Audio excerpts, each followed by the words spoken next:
পয়লা August মানে 1 August ছিল আমাদের world lung cancer day. World lung cancer day এটা শুধুমাত্র খুব অল্প মানুষই, মানে শুনে মনে হচ্ছে ক্যান্সার, আবার লাংয়ের ক্যান্সার, তাহলে কতটুকু মানুষ আর অ্যাফেক্টেড হবেন। নতুন কেস প্রতি বছর আসে প্রায় 25 লাখ মানুষ ওয়ার্ল্ডের মধ্যে এই লাং ক্যান্সারে আক্রান্ত হয়, মানে নতুনভাবে।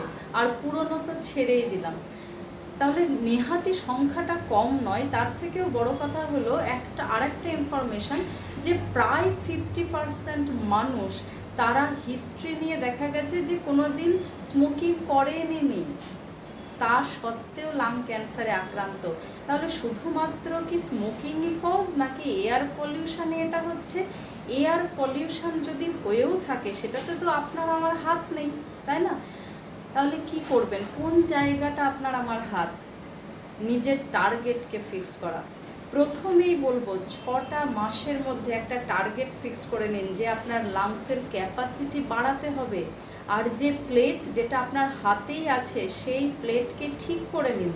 প্লেটের মধ্যে যেন গ্রিন ভেজিটেবলস বেশি থাকে, নাটস সিডস থাকে, তার সাথে স্যালাড থাকে, তার সাথে কার্বোহাইড্রেট অবশ্যই থাকবে, অল্প পরিমাণে গুড প্রোটিন থাকবে।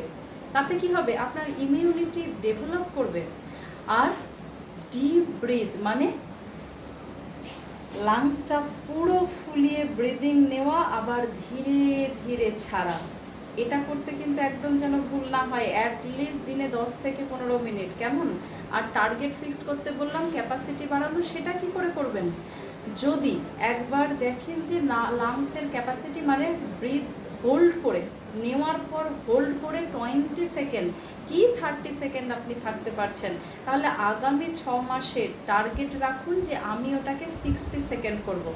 আর যদি কেউ 60 সেকেন্ড পর্যন্ত হোল্ড করতে পারেন তাহলে জেনে রাখবেন যে তার লাং কিন্তু একদম সুস্থ আছে।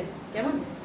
ভালো থাকুন, সুস্থ থাকুন, আর শেয়ার করুন। প্রত্যেকে টার্গেট ফিক্স করুন, কারণ শরীর শুধুমাত্র মানে ডায়াবেটিস বা হাইপার টেনশান বা লিভারের প্রবলেম এটা নিয়েও শরীর নয়, ইন ফিউচার কার্সিনোমাও কিন্তু ঘরে ঘরে আসতে চলেছে, আর সেটার ব্যাপারেও আমাদের অ্যাওয়ার থাকতে হবে। Thank you.